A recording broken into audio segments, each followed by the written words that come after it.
Good evening, everyone, and I'd like to welcome you to the Finance meeting, and today is May 12th, 2025, and it's 6:31 p.m., and what I'd like to do, if the committee would allow, is that I hear a motion that we take item 6 out of order. Motion to take up item 6. Second. All those in favor? Aye. Aye. Okay, so item 6, and Nevaeh is here from the Senior Center. The mayor is here as well. There may be other people, and I think, Matt, you may be talking about this. This is Senior Center painting. Let's see. Ordered that there be and hereby appropriated by transfer in the year fiscal 2025, $35,000 as follows. From school capital outlay, $35,000 to Council on Aging, repair and maintenance of the building, $35,000, and that is for painting, I believe, of the outside of the building. So the mayor or Nevaeh or both, if you can get up, give your name and your title and your address, Joshua Garcia, Mayor, City of Holyoke, 2 Dunn Avenue. and tell us why you want to transfer it. And one of the questions people had was, is there money in the school Yeah. capital outlay? I just want to clear, and then Nevaeh can take it over. The last time this was presented, actually, you guys took it up fairly quickly. I wasn't anticipating you guys moving that fast because we were in the middle of still collecting some price quotes. Yeah, But yeah, so what we want to do is transfer out of what's titled school capital outlay, because I don't know if you recall when the superintendent was in front of you, I think it was a boiler that broke. We transferred out of capital stabilization X amount of money. I think it was like $150,000. School department came back and said, "Hey guys, thank you for this, but we don't need it. We found some money." right. And so, talking with Tanya, we were going to put that money back into the capital, but Tanya thought that, skipping that middle part and just say, hey, when there's capital needs, we can just take it directly from that. So it's not a school, but it's essentially capital line item, capital money, so we're not taking money from. So this is the old 150. The old 150, the school department doesn't need. And so already to date, you've already transferred, and I think there's some other smaller dollars asking. There's already been some funds that you've transferred out of that already, so we've just been spending that down. Okay. And not taking it directly out of capital. So just, that's where that money is coming from. The number that's in front of you now is slightly less from the last time it was here because we did get some price quotes back, and I believe there are several in front of you to kind of review and understand, the competitiveness behind it. And so what we're going for is the $35,000 amount. As far as the condition of the building and all that, our friends behind me can go into town on that, but I just wanted to explain a little bit on the strategy here and where the funds were coming from. And I went up today and met with Nevaeh. It absolutely needs to be painted, and it's not because there's graffiti. It's because the only way I can describe it is like the paint is like melting all over the place or something, but it's really awful. And you can see it better if you're actually there looking at the building. So, Nevaeh, if you could tell us about why it needs to be painted, because it definitely needs to be painted. Okay. Sure. Nevaeh Rodriguez. I live at 243 Linden Street, and I'm the director of the Holyoke Senior Center. So when the building was built, it is sided with hardy board. The contractors were meant to do any touch-up painting, and apparently there's a lot of it when you install hardy board. I don't know the details of that, but if you were to look at the building now, you can see every single spot where they touched up, which is a lot. right, Patty? Unbelievable. Yeah. They were meant to use a grade of paint that would fade at the same rate as the hardy board, and they did not. And unfortunately, the blemishes did not start to show until maybe 6 or 7 years in on the sunniest side of the building.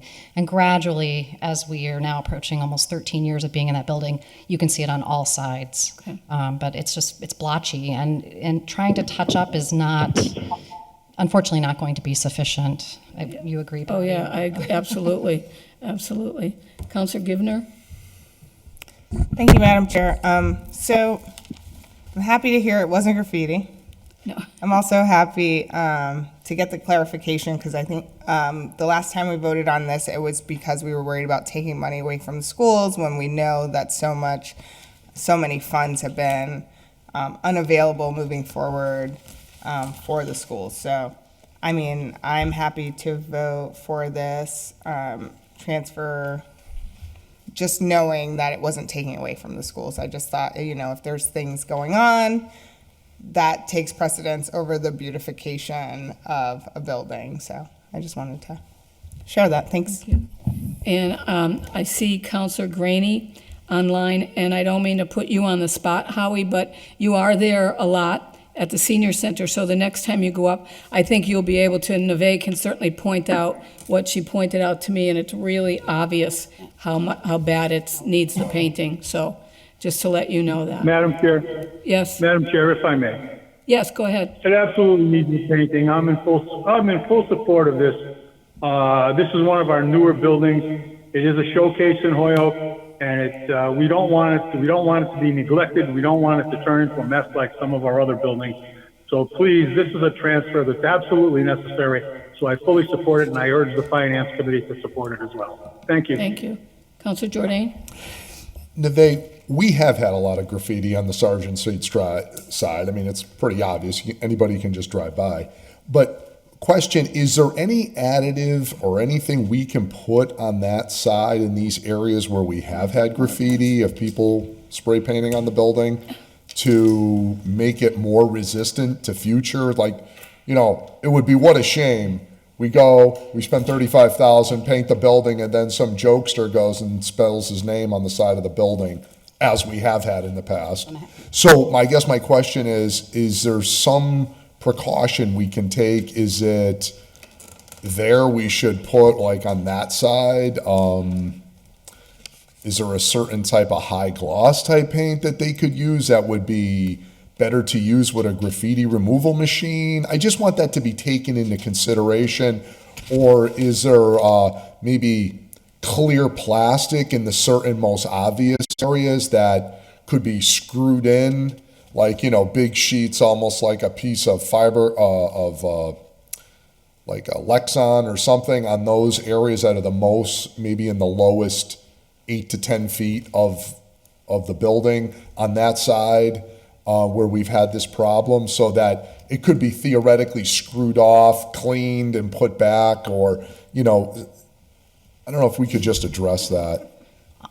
To my knowledge, there has actually never been any graffiti on the senior center. The splotches that you see are those touch-ups that I am talking about that have faded. And one of the reasons why I think it needs to be painted actually is so that it is pristine again, so that people aren't tempted because of neglect to start that, you know, to be tempted to put graffiti on the building. Really, I had driven on Sargent Street, and it was my understanding I had seen in black spray paint different wording and different things at different times. You had never seen that? No, and I've never had to address that issue. Interesting. So there has been, I believe there has been touch-ups there. So no, I don't think I'm making that up or seeing that otherwise. No, I believe I see that. So I don't. You're saying that there was that darker paint that was strictly from, they just went and rolled over to try and pick up blotches on that side? No, the blotches that you see are from the original touch-ups when the building was built, and it has faded at a different rate than the Hardy board. Those are not cover-ups of graffiti. And at least since I have been the director, I have never had to address an issue of graffiti. I don't know if the previous director did. I don't recall. I don't recall anything like that happening. We have had instances of a rock through a window, some BB gun through a couple of windows on one side of the building. Oh, I never heard that. Yeah. Well, you know, we just take care of it. And Right. Oh, interesting. Yeah. To my knowledge, we've never had to handle graffiti. Now, I will say graffiti has gotten close to the building. There is some new graffiti on a utility box that's right on the corner. So it's just a matter of time if we don't take care of the building, that the temptation will be there, I think. Well, I think we should take that into consideration. If there's something that we can do to have the paint be more resistant to graffiti, that would be helpful. And I think the city does have a graffiti machine, if I'm correct, doesn't it? Do you want to weigh in on that, Matt? That seems like more of a technical question. That's Yeah. Thank you, Matt. Okay. Just, we know you, but identify yourself, so. Matthew Peterson, I'm the building repairs and maintenance supervisor for the DPW. There's definitely coatings, painted, that are more, not necessarily resistant to graffiti getting on them. I don't know of anything that would just repulse spray paint, but there's definitely coatings where it wipes off. That's my point much, right much there. more easily. That's what I'm referring to. Yeah, and the DPW does own the graffiti eater. It's a trailer around machine that can take graffiti off of surfaces pretty aggressively. But there's definitely coatings, and we could ask whoever, I forget who submitted the low bid, whoever. Fox painting. Okay. We can certainly ask them to get such paint that would be easily, that would have graffiti come off easily. And I think I agree with you that it would be a good idea to try to get such paint. Okay, so you guys will bring that up with the vendor? Certainly. Okay, all right. And Madam Chair? what's the life on the? 1 second, Counselor. What's the life on the paint job that we do here? Is it projected to be, what, about 10 years or so, or? I think top shelf paint now goes closer to 15. Okay, Yep. okay. All right, thank you. Counselor Graney? Yes, quickly, Madam Chair, I just want to corroborate what Narvaez said, that the only spray paint or any graffiti that I've ever seen in the vicinity is on that utility box. And I go by that building every day. I've never seen graffiti on it. Okay, thank Thank you. you. Anyone else have a, Counselor Ocasio? Hi, so the electrical boxes, the one that's right there at the corner, and the one across the street, me and my daughter are gonna be taking care of it this summer, because we was, that's one of the boxes that we agree on. You know, making it look pretty. So, and I didn't, since I don't drive on the Beach Street side, I always go to the parking lot really quick, so I never noticed that I was fading or anything. I would have had addressed it, but. Okay, that sounds good. Mike, or Counselor Sullivan? Yep, Mike's fine. I just want to point out, when we're doing competitive bids like this, I see it went to the lowest bidder, but it's important that we don't make any mistakes here. And FRG Contractors and Northeast Painting Associates, it's showing their quote total for FRG as $80,770, obviously a high bid, but the actual number was $69,384. Not that it would have made a difference, but when we have math errors like this going on, it's not just there.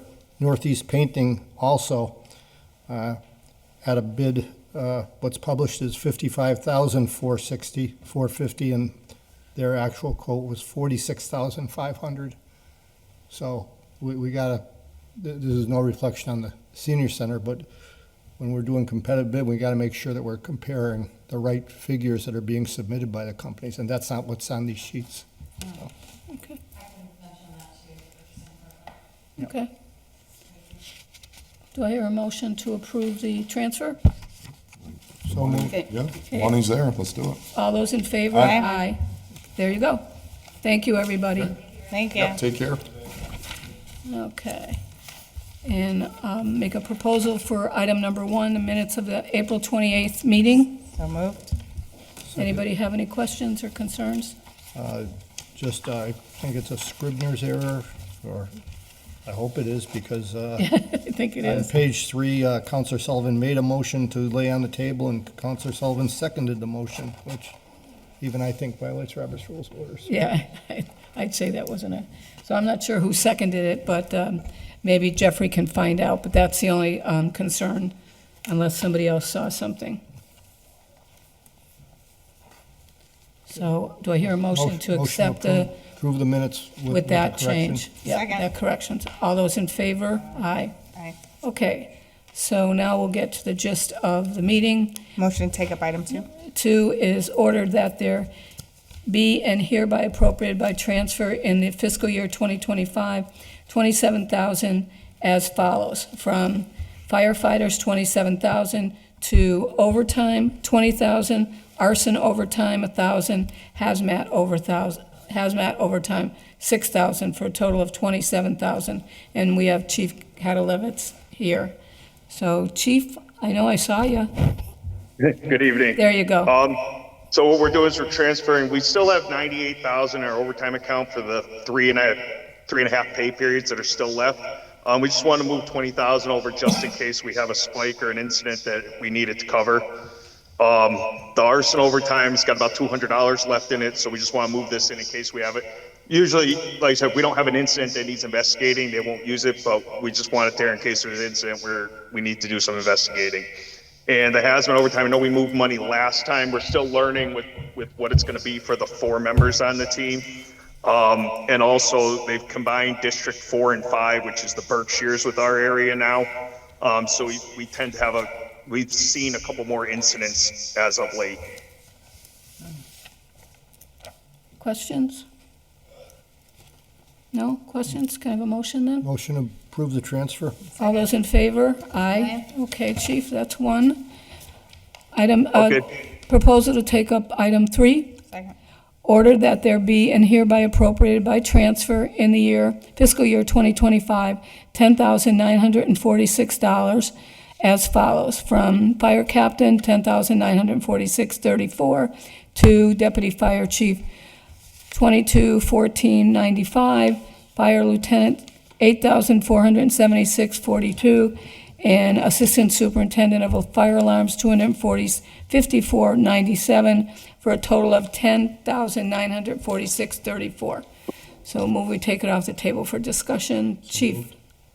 Okay, for the deputy chief, something happened. I think we moved a little too much when we moved money out of deputy chief to pay for the buyout for one of our deputies that retired in January. So we're balancing that.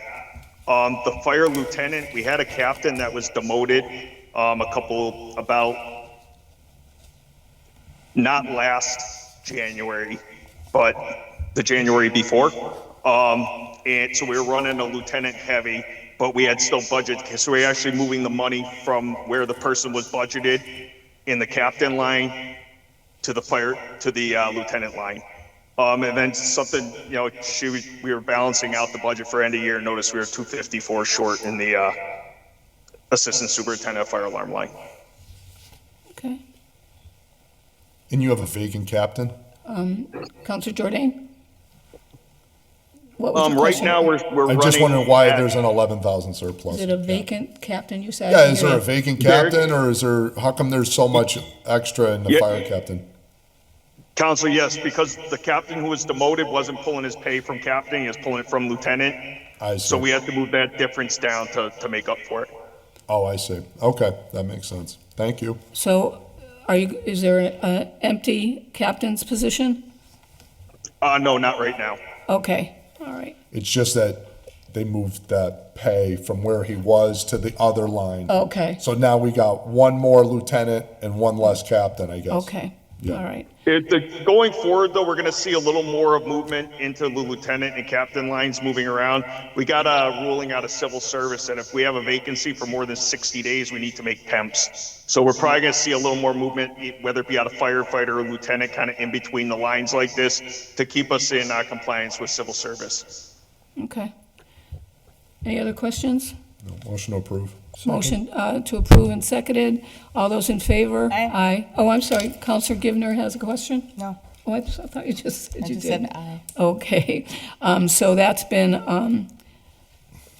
taken care of. Now we have item number 4, ordered that there be and hereby appropriated by transfer fiscal year 2025, $45,000 as follows. From firefighters, $45,000 to R&M vehicles, $25,000, motor vehicle fuel, $20,000. Motion to take it off the table for discussion. And Chief, you want to talk about this Yeah. one? Absolutely. So for the R&M vehicles, the repairs have been costly lately. The parts are very expensive. I'd give you an example. Like we just had to do an EGR valve on apparatus 2 days ago. It was $1,000 for the valve. The prices of the parts are just going up, and we're just trying to keep up with it. We've had a couple decent, like we talked about earlier, some significant cost repairs this year. We're doing more. We had one that cost a little more that we sent out, but we're trying to alleviate that and do more of them in-house. This is just, it's where the cost of the parts are going now. You know, $1,300 a month before that on an EGR cooler. It's just, the parts are getting very expensive. And where it's at, we're learning that if we don't buy the factory part, it's not fixing the apparatus. We had a couple where we tried using an aftermarket part for a cheaper cost, and we chased our tail not fixing it because the code wouldn't go away or we couldn't get it clear, to have to go to get it from the factory, pay more, and it fixed it. So I think we're learning that it's you know, we're with a lot of the repairs when it comes to the engine and the emission systems, we have to use the factory parts or it's not fixing them. And then when we go to the motor vehicle fuel, this is just, we looked at where we were running. I forget what I budgeted last year, but it's somewhere around where this is going to bring us with the transfer in. I think we're trending to spend like about $59,000 for fuel, so this is bringing us back around there. Do you find that the fuel price is going down or going up or staying the same? It looks like we're probably going to spend about the same as last year. Okay. The mayor has some kind of cooperative they buys in. He buys it in bulk early, and he usually gets with it. So I think it's helping it be a little more consistent. Okay, so chances are it'll be going down, which will be a good thing. Okay, any other questions or concerns? Okay, hear a motion to Motion to approve the approve transfer. the transfer. All those in favor? Aye. Okay. All right, Chief, let's see.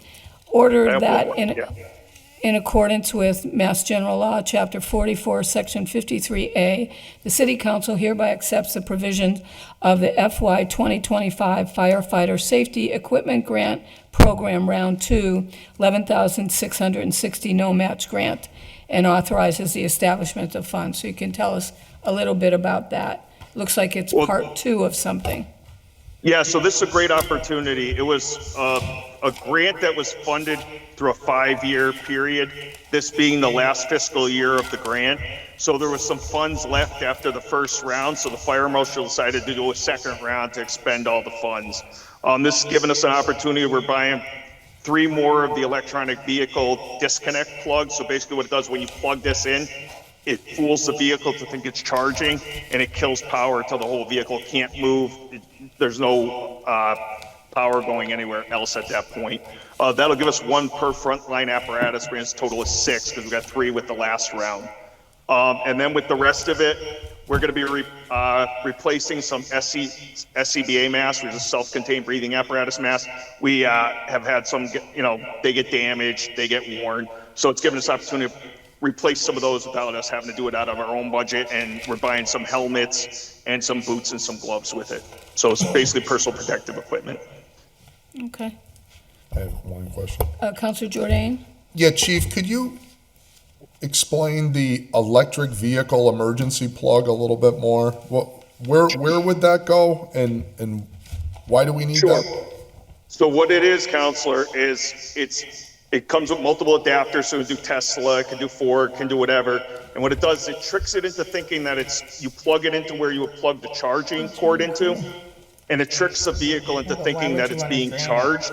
And there's a safety with it. When they do that, it actually kills power to the rest of the vehicle and doesn't allow it to move or power anything else in the rest of the vehicle. So when we're on a call, let's say you have an extrication or you have whatever,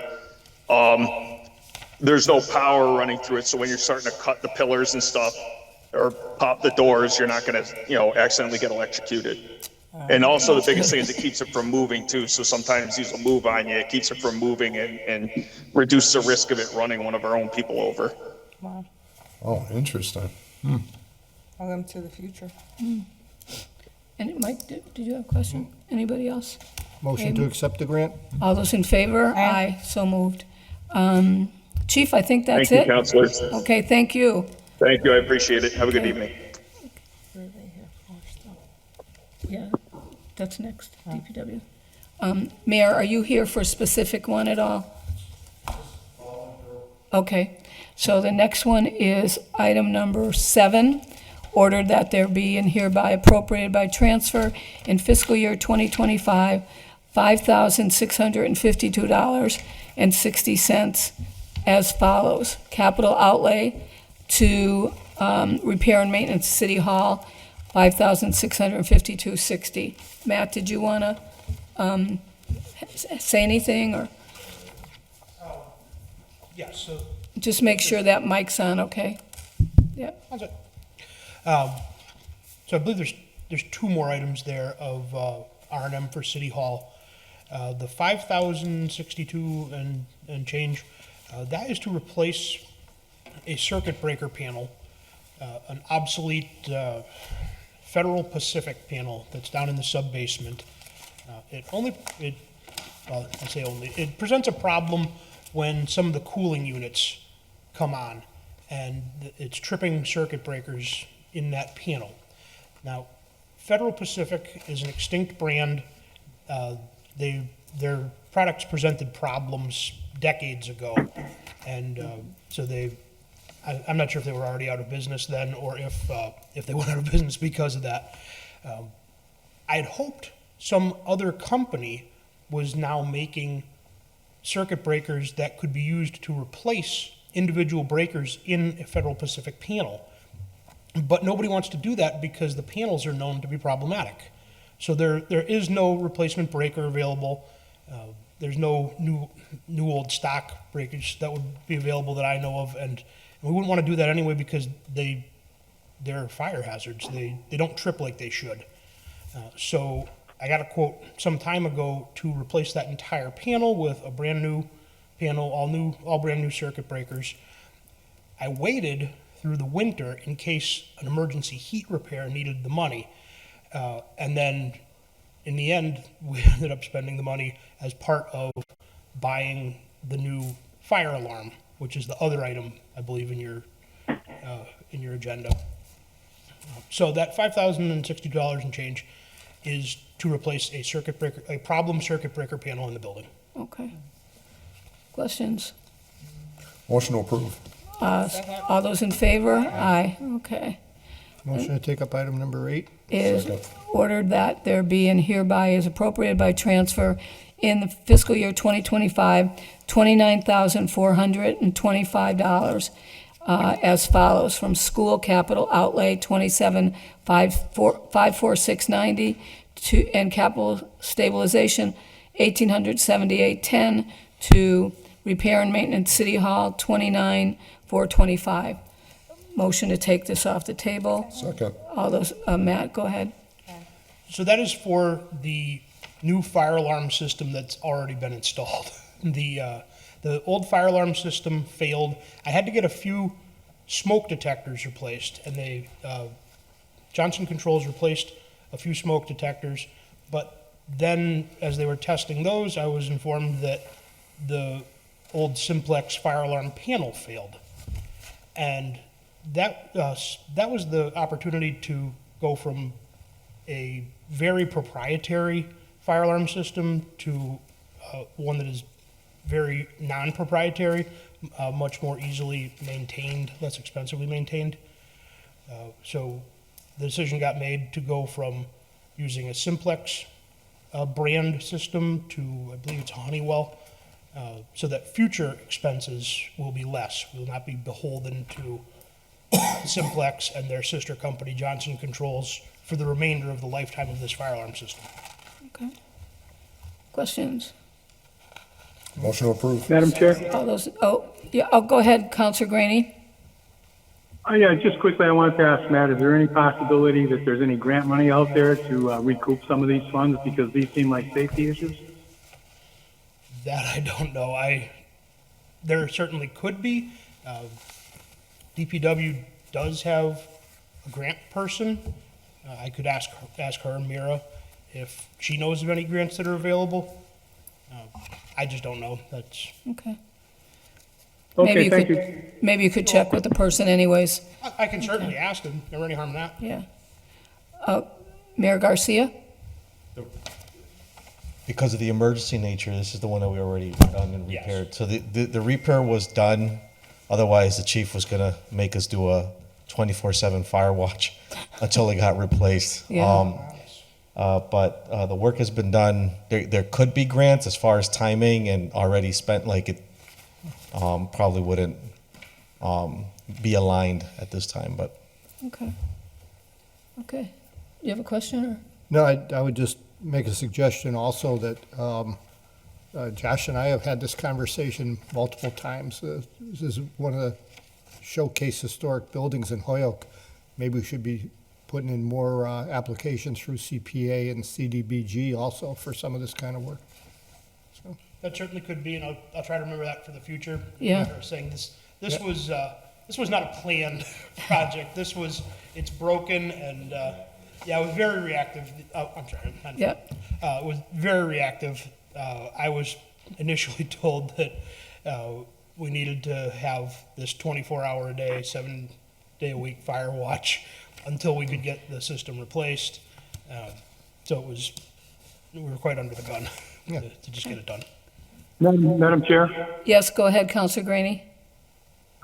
I was not criticizing. I was just speculating. That's all. So please don't take it as criticism. Not one. No. Thank you. Didn't sound that way to me. No, thank you. And I'll also acknowledge that Counselor Bacon just came in. So a motion to Move the transfer. approve the transfer on item number 8. All those in favor? Aye. Okay. All right, the next one is item 9. Ordered that there be and hereby appropriated by transfer in fiscal year 2025, $6,335 as follows. Pay refuge heavy, thank you, to refuse overtime. Move we take it off the table for discussion. Second. The overtime, who's going to talk about that? Check with my colleague in charge of that stuff. Yeah. I don't see anybody here from the DPW. Oh, you know what? Never mind. I got it, Jeff. Thank you. Okay. Neither the director or the engineer could be in tonight, so they were good enough to give me some information, okay? So, let's see. We did that one. Okay. All right, this is from the amount from the salary line to refuge overtime for overtime refuse collection, and moves this amount from, okay, that's all they have here for, they're moving the salary line to refuge overtime for overtime refuge collection. Questions? Make a motion to be approved. All those in favor? Aye. Okay. Then we have item 11. I think we have to do 10 in. I thought that was 10, I just did. That was 9. Okay, so, I'm sorry. I got people talking all over, so go ahead and tell me, go ahead. What did you need?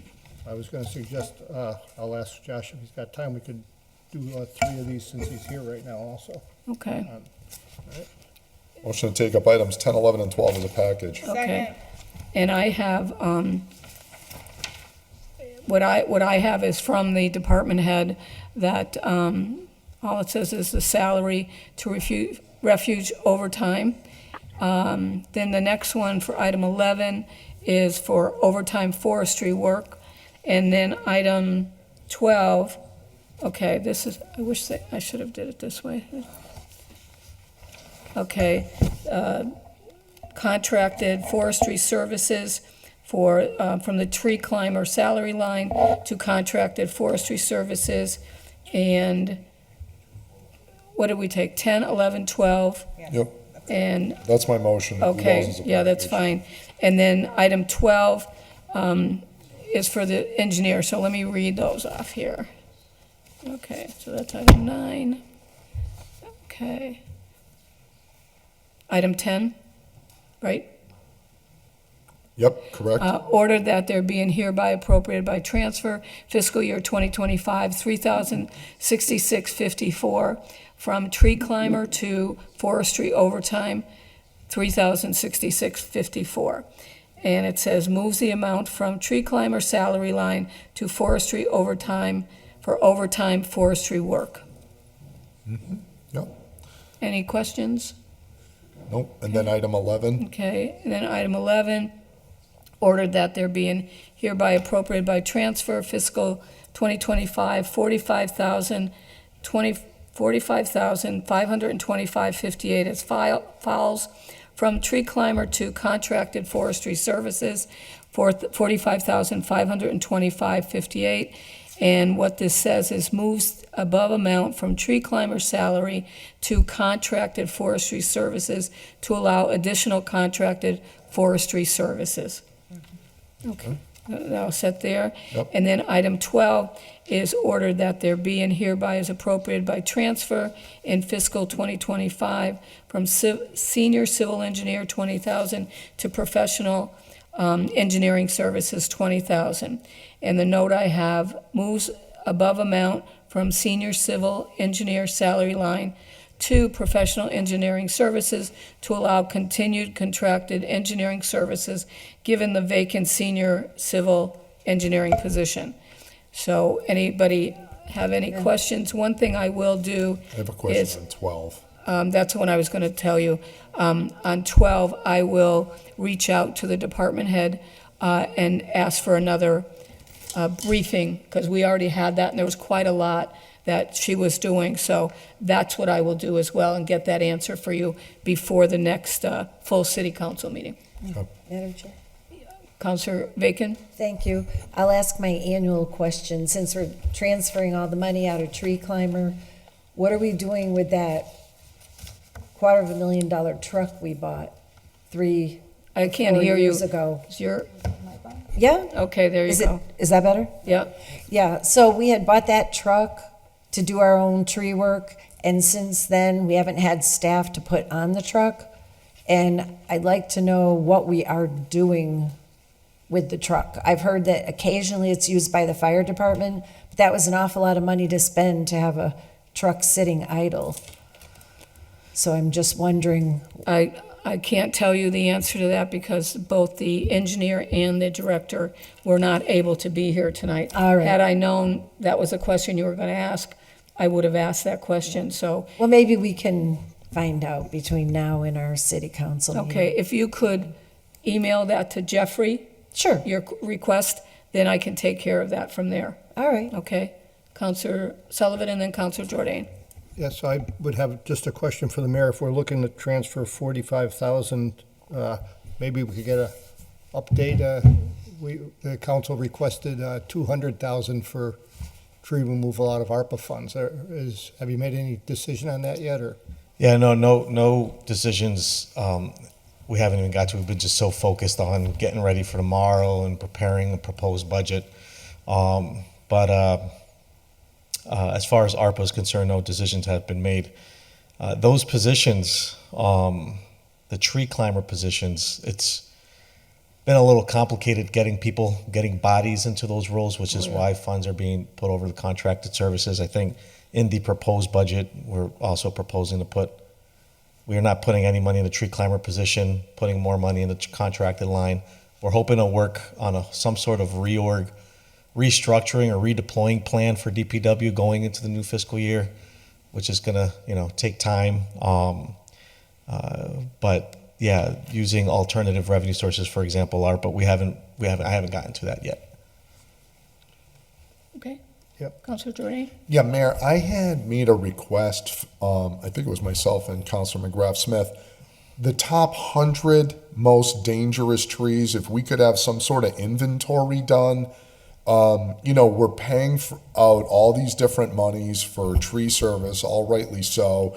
We had the money, whether it was with ARPA or otherwise, but we don't get an actual working list. I have filed that multiple times, and you get complaints. I know we had constituents in Ward 7 who talked about trees falling in people's yards or, potentially dangerous situations, and wanted to know, like, what is the city's, like, working list for dangerous trees, and if that could be shared with us, because we want to support, the administration in getting these dangerous trees down. And I know at one point we were hoping for certain grant monies, but maybe ARPA's the answer, or a big piece of the answer to address that tricky list of dangerous trees. Is it, these are a public safety risk?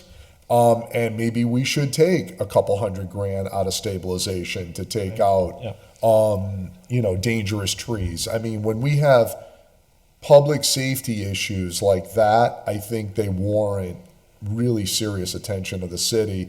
And it kind of is concerning to me that, like, 5 months later, I can't get a list out of the DPW to even tell me, like, this is the tree list. Like, this is the ones we've identified. So hopefully they could get that done. Because, like, I'm voting to spend this money, but I have no idea, like, okay, it's going to be, like, this is the list. Like, we're working. It appears rather random.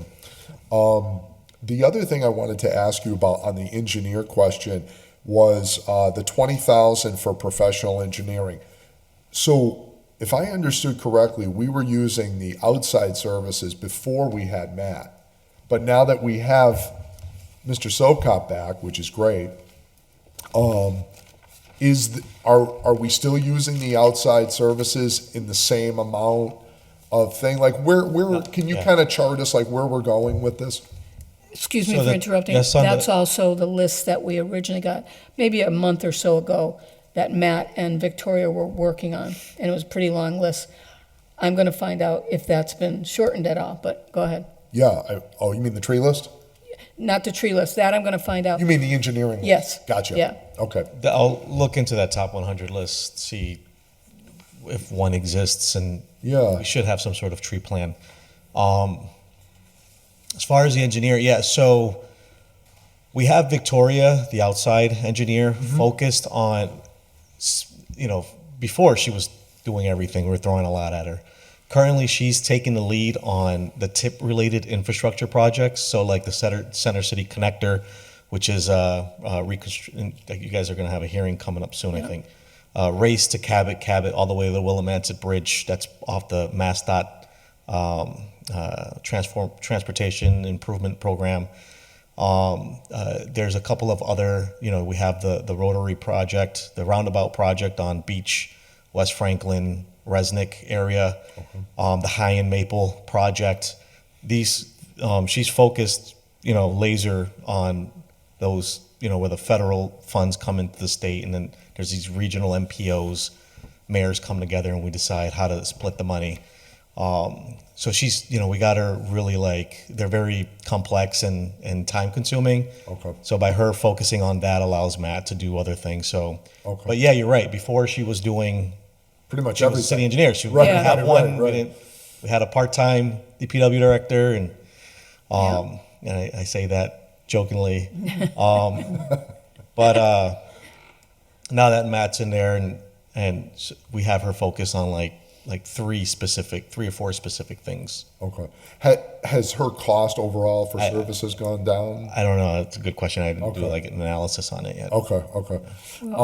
But just the last question is, are we eligible for any reimbursement under those grants? Like when they're doing those big state grants, whether it's rotaries, throughways, highways, is there a provision in there for city administrative costs that they factor in those additional costs that sort of hit the local community when we do those projects?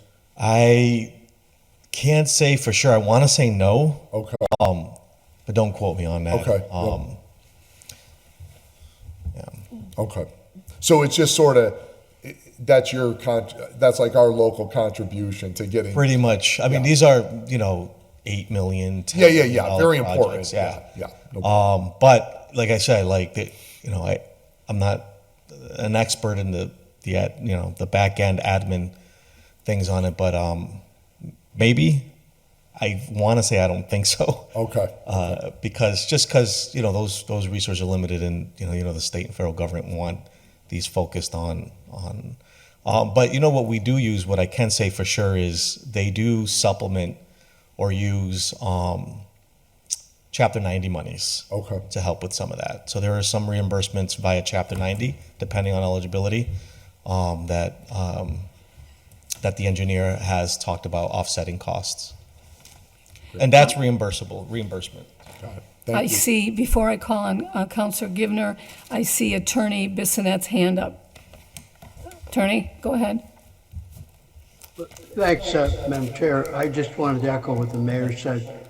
The process usually is the city pays upfront for the determination of the actual engineering, the site, the locus, the easements that are required in order to construct the project, and anything prior to the actual construction beginning. And then the state and the feds come up with the money for the actual construction.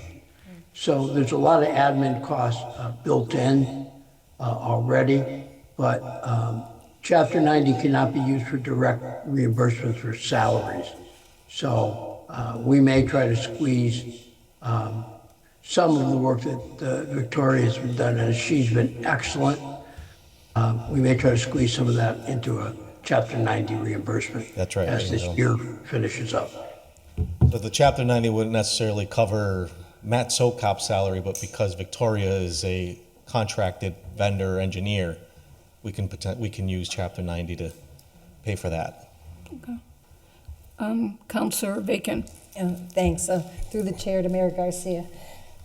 Since it looks like you're contemplating moving out of staffing the tree truck, would it be a reasonable thing to consider selling that specialized vehicle and maybe taking that money and putting it toward removal of some of the trees? I mean, I'm not sure if it's a multi-purpose truck. At the time, it seemed like it was quite specialized. So just put it out there as a thought.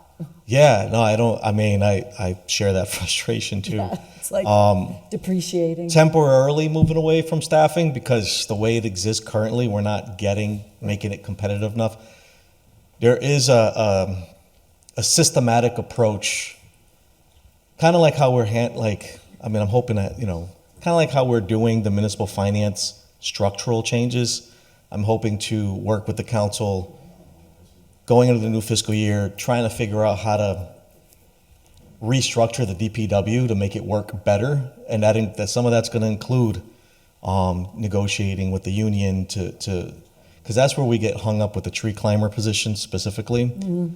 So in the future, I'd hope that we can be in a position where we can secure or hire tree climbers and use this truck.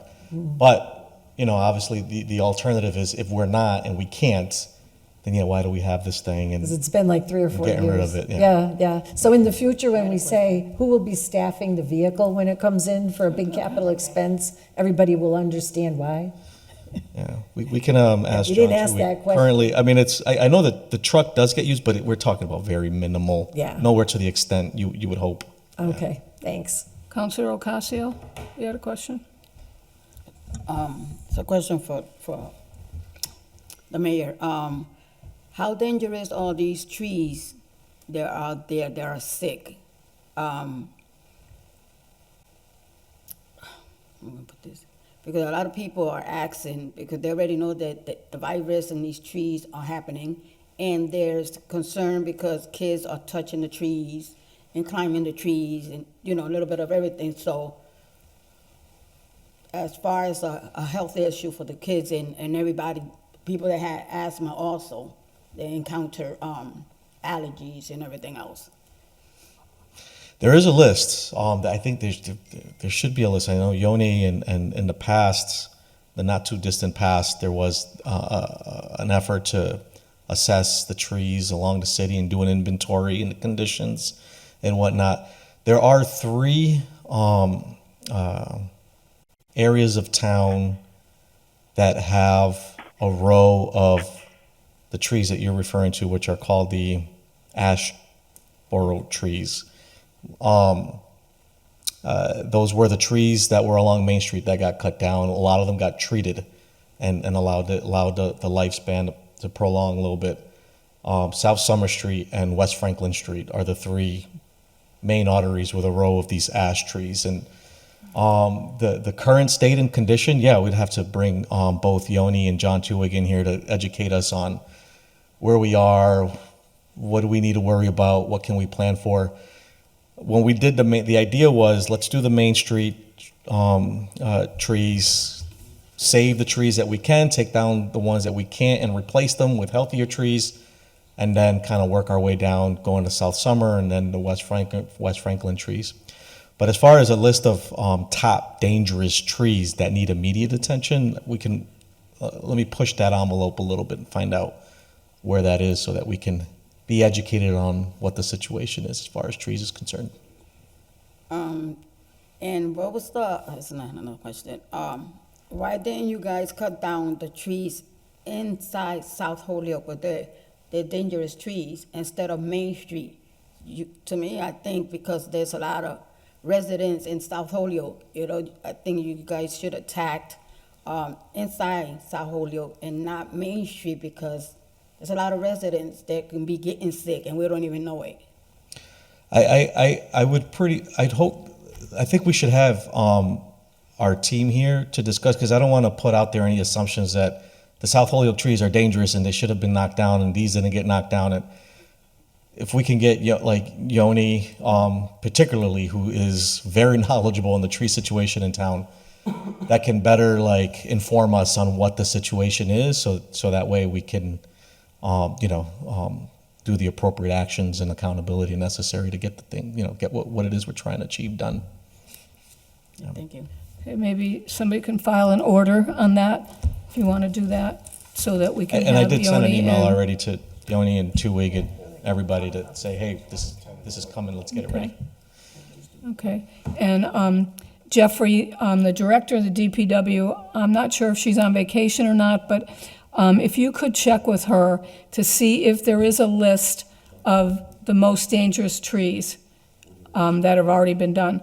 And then also, if you could get a list of what Victoria and Matt have left to do from the list that we got a month or so ago from them. If you could do that, that would be great. And Counselor Vacan, you had a question about, for the DPW? Do you have a question, or are you gonna?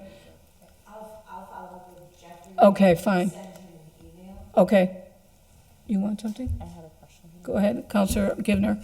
Thank you, Madam Chair.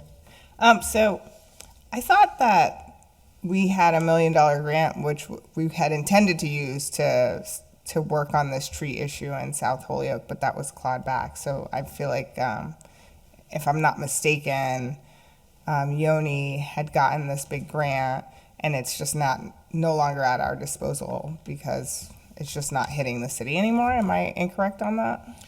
So that grant was for a targeted area, environmental justice area, which is a pretty large chunk of town. But was it to deal with the proactively deal with the tree situation? Yeah, with the within that area. specifically like the tree diseases, correct? Yeah, so it's okay. It's a combination. Right. It was to we have some sort of tree management plan, and it was to proactively address the strategies identified in that plan, including what we're talking about. Right. I just wanted to clarify, because I don't want it to seem like we're not doing anything when we thought we had the funding, and Yoni did look for it and find it. Yeah. But now it's just no longer there because it's just a little bit of a setback. We just have to now Yeah. pivot, right, and figure out alternative ways to tackle it. Either way, I think what's important for what the counselors are bringing up is an update on what the situation Now is what do we do? currently. Because if we can transfer out of stabilization or other Yeah. sources to tackle at minimum Right. the most dangerous trees, hey, why not, right? But No, that's fair. we got to get the experts in here to tell us what the situation is. And then, if I may, Madam Chair. Yes, go right ahead. So, and then the tree truck thing that comes up every year, the tree lift truck for a tree climber, is the tree, and maybe this is a question for when someone, when the city forester is here, but is the tree climbing career obsolete? It's the positions aren't competitive.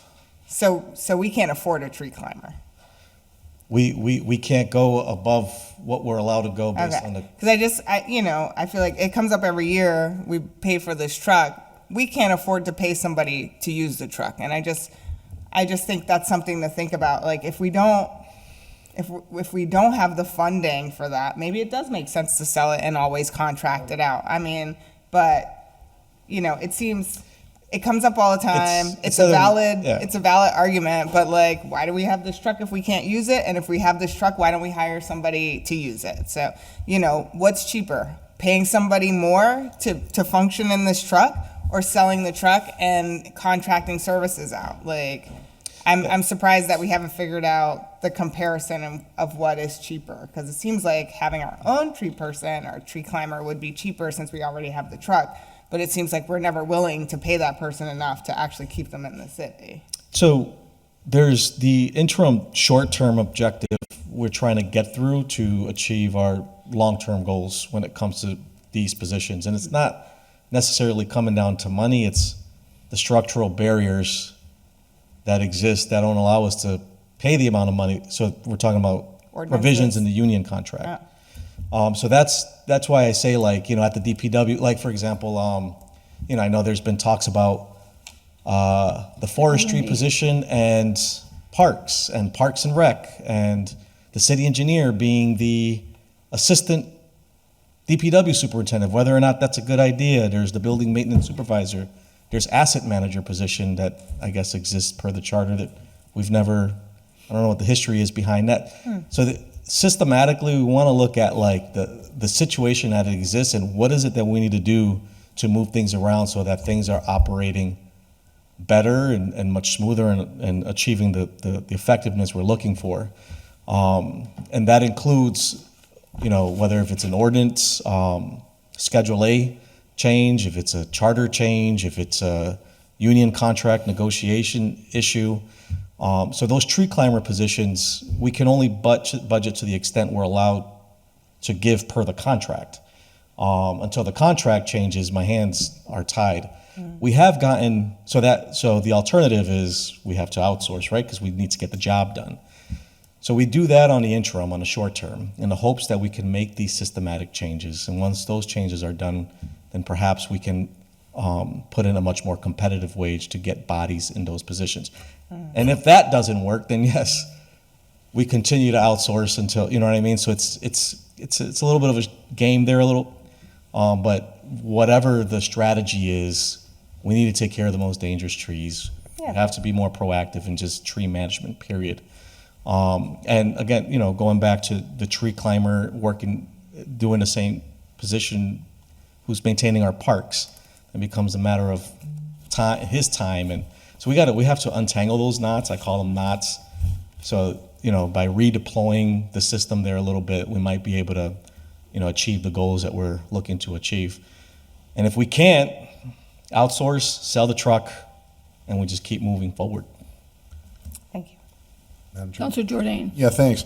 One of the things that it would seem like conventional wisdom would say, hire somebody, do it this way. But I think as we reflect on it more and really do an in-depth analysis, I think you're probably much better off with contracted services. It seems counterintuitive, but I think when you really dive into it, and I think this should have been studied before the city decided to spend $250,000 on this truck, but I think the number one reason, this is a high-risk job. Easily you could get somebody injured in this type of a job. And when you're in a high-risk job like that, and also, sadly, the shelf life on tree climbers is not too great. You get people that's a young man's job. Yeah. And you start getting older, the back, the knees, the this, the that start going. And now you're just begging for a disability retirement pension from the city. Or workers' comp. Or workers' comp, exactly. So, talk about huge liability to the city, to then you're going to be paying for 2, 3, 4, who knows how many tree climbers and not getting any services. So it's one of those jobs where you have to factor in the analysis, the shifting of that risk to the contracted services. So, however that we ultimately shake that answer out in the long term, I think the answer is deeper than just we got to pay everybody more, because I think it's way beyond that, because I don't even think we're factoring in all these risk costs. You're absolutely right, and that's why we want to again have a much more thoughtful conversation in the systems. And you're right. If it turns out that it's actually better and more feasible, I know Yoni's talked about rather than kind of this reactive, he's been advocating for an arborist. So it's not somebody that just goes and trims trees. I'm not a tree expert. Apparently there's this whole different strategy that we're not doing to be better in how we're maintaining the tree situation, rather than just cutting back trees and knocking down a tree because we think it's dead and maybe it's not dead, or you know what I mean? Well, where we're supposed to plant them, there's supposed to be, this goes with that, this one pollinates that. I mean, there's like a whole arbor management. You're absolutely right. Yeah. There's this whole, and that was what the $1 million was supposed to help do. Yeah. But, right. So again, systematically, we want to do a deeper analysis, deeper dive in what makes the most sense when it comes to these different functions of our DPW, tree included. Right. So that we're eliminating waste essentially, Yeah. right? And missing opportunities. Any other questions? Okay. Did you want to make a motion? Oh, go ahead, Counselor Sullivan. Yeah, so I'd like to make a motion, though, to table item number 11, all right? And that's the $45,000 transfer. We could always pull it out of committee at the next council meeting or something, but wait until we hear on the ARPA money before we transfer that. So that's I'm what fine- but I'm your fine with the reasoning other is? ones. Yeah, Is because we want to wait for ARPA money? yes. I'm going to vote in favor of tabling. I want the 100 tree list that I've waited 5 months for too on that one. So I'd like to know before I pay for another 45,000, what are you actually cutting down? Is there a plan? Where is this money goes, or it just goes into a pot and we throw a dart at a dartboard? I don't know. Who picks what trees and where? Is there any rhyme or reason to it? So we've been giving a lot of money to all these things, and it's just sort of, we're not doing our due diligence on this side relative to asking management at whoever's doing this, okay, well, yeah, we're going to take 6 trees down in South Holyoke because of this, and we got 7 up on Pleasant Street for that, and we're going to do this. I have no idea where this money's actually going. So if they could get us that info pretty quick, we can, we'll just pull it out and let us know where we're at, and then hopefully we'll hear what's going on with the $200,000 too. So Okay, that's my logic, is the where's the money going? I don't have a problem with tabling it as long as we can get some information Yeah. and get it done quickly, because if we are already contracted out to Yeah, have. that's what I don't know. Yeah. That's what I don't know either, that are we preventing somebody from doing the work because the money's not there? So I think we need to find out first, and we can table it to find out that information. I think this is a good move, tabling right now, get more information. Yeah. I think I was assuming the same thing, but then again, I think the team needs to be ready to answer these questions Yeah. when they're putting in orders. So We got another week, right? Because Madam Chair. next Tuesday, we could vote to pull it out. Yeah, somebody. Maybe they Counselor could Bacon? answer us in more detail the question about the truck, the use of the truck too. yeah. Okay, Thanks. all right, so do I hear a motion to table item 11? So moved. All those in favor? Aye. So we'll check with Mary Monahan to see what's going on with that. Okay. Okay? And motion to approve 10 and 12? All those in favor? Aye. Okay. So now we have, we're all That's the set end. there. That's it. Well, Counselor Sullivan wanted to go through the ones that have been tabled to Oh, see if okay. there was anything that we Thanks, Mary. could. Yeah. Oh, thank you. We're all set. Thank See you, Mary. Mary. Yeah, go Thank ahead. And the only things that we could find, that was item 16 from Stephen Superba, email regarding police department cash seizures. Yes, I'd make a motion to take up item 16. Okay, And my motion would be to receive and forward to the police chief. okay. Jeffrey, do you have a copy of this email? I don't know when the email, was that 9/4/24? Yeah, it's in the committee jacket. Okay, so if you could, okay, this is where I maybe need Attorney Bissonette's opinion.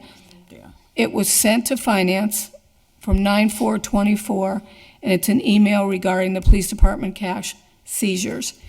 Can we just send that to the police chief without going back to the city council? Can we just take it out of committee?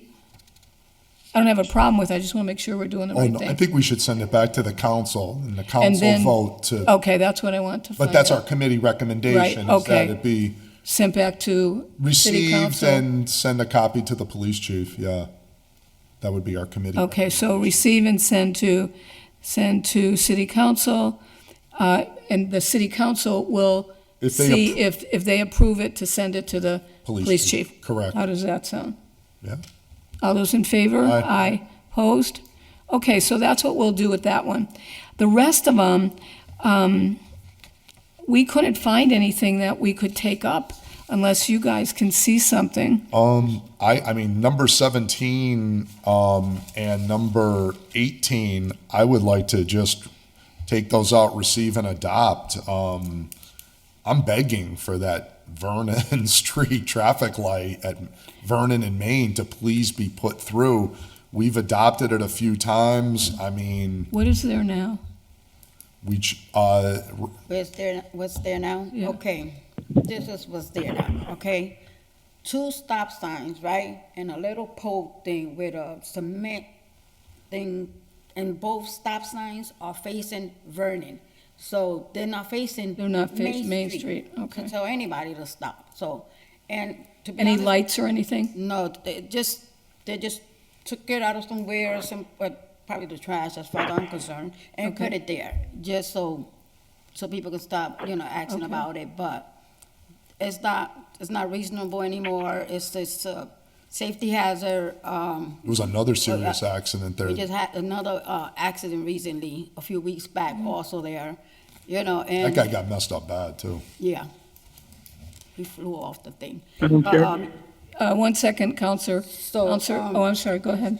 So I would like, I'm struggling because I would like, not only me, everybody in that ward, actually anybody that's driving through there, period, or crossing the street, really, they really are advocating for this light to go up.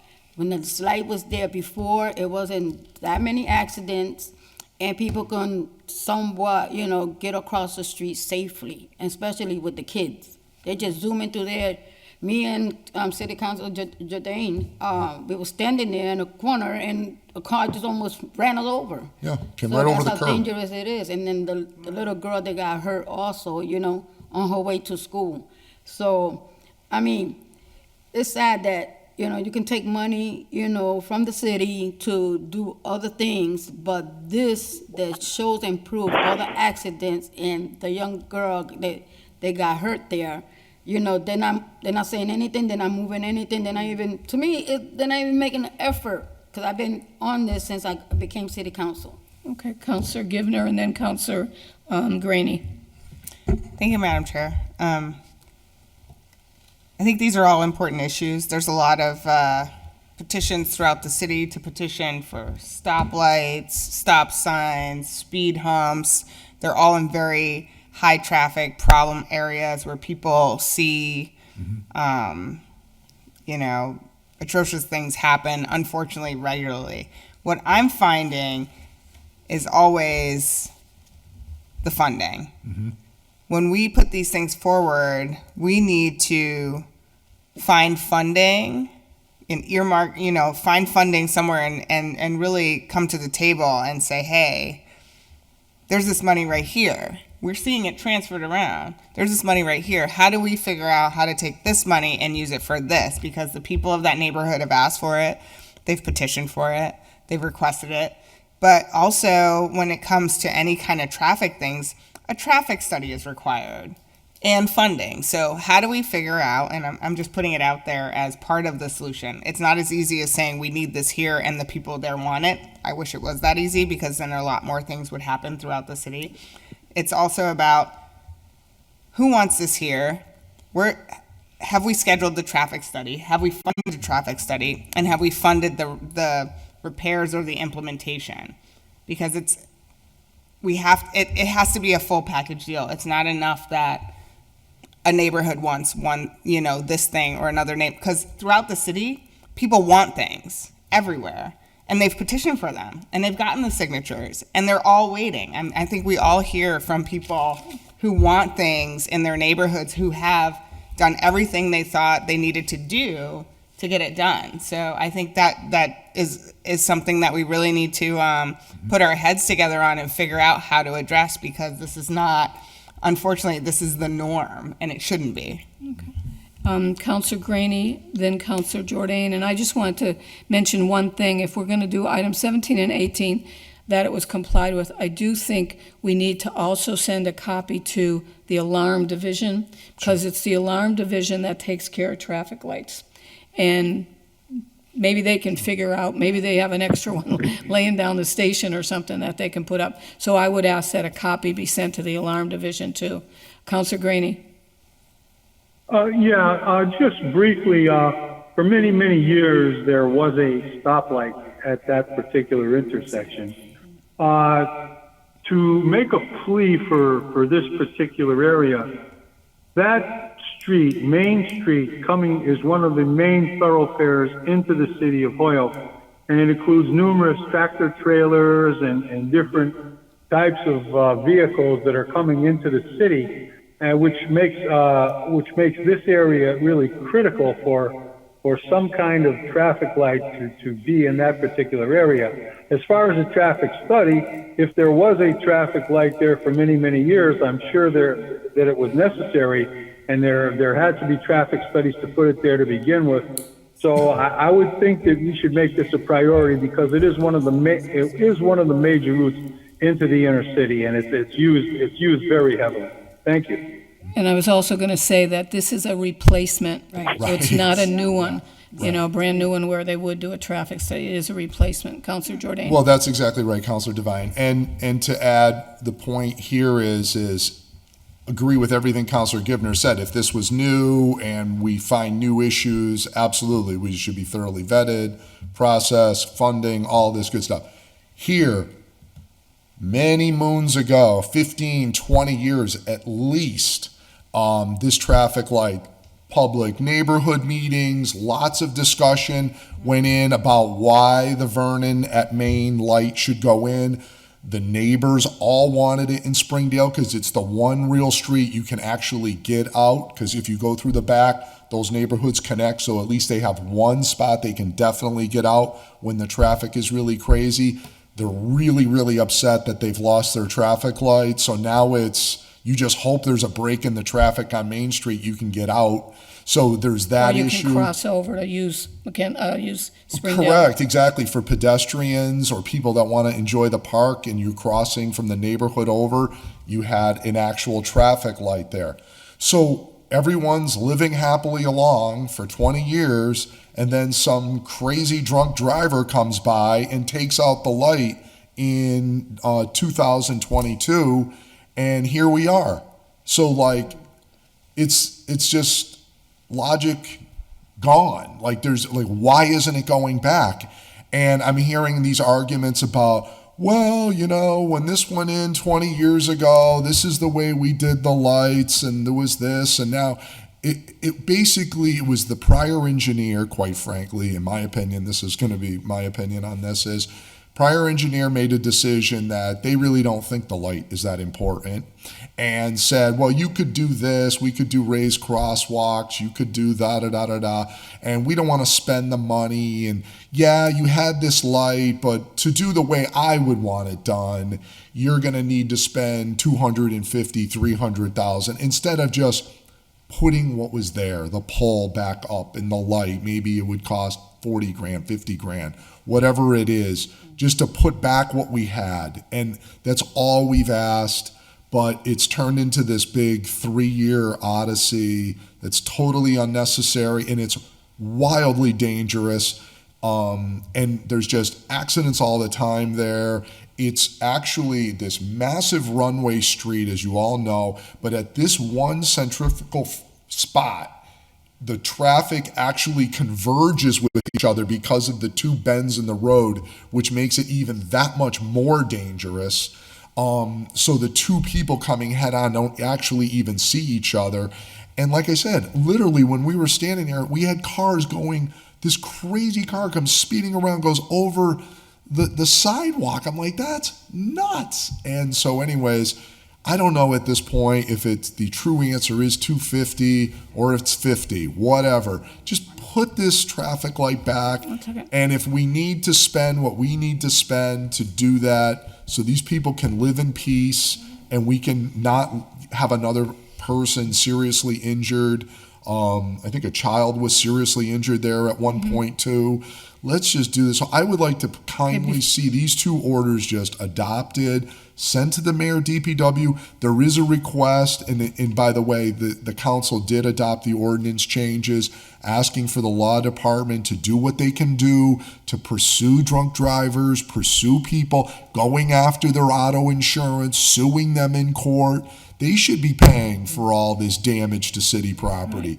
They're the people that wiped it out. So, and I don't care if they don't have $10 to their name. Well, then they get a judgment for $200,000 and maybe they win the lottery in 10 years. That was I don't know. going to be my question to Attorney Bissonnette. Yeah. Stealing your thunder a little bit. And then Yeah, so Councilor I'll Bacon stop there. Thank you. had a question. So Councilor Bissonnette, was anything able to be done to this driver that took out the light?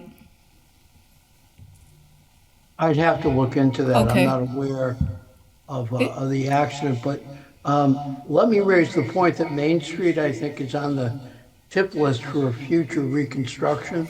Oh, good. And so that might be an opportunity. We've done it before with the state to have them put in temporary light until they determine whether a permanent light fixture or a timed light for that intersection is necessary.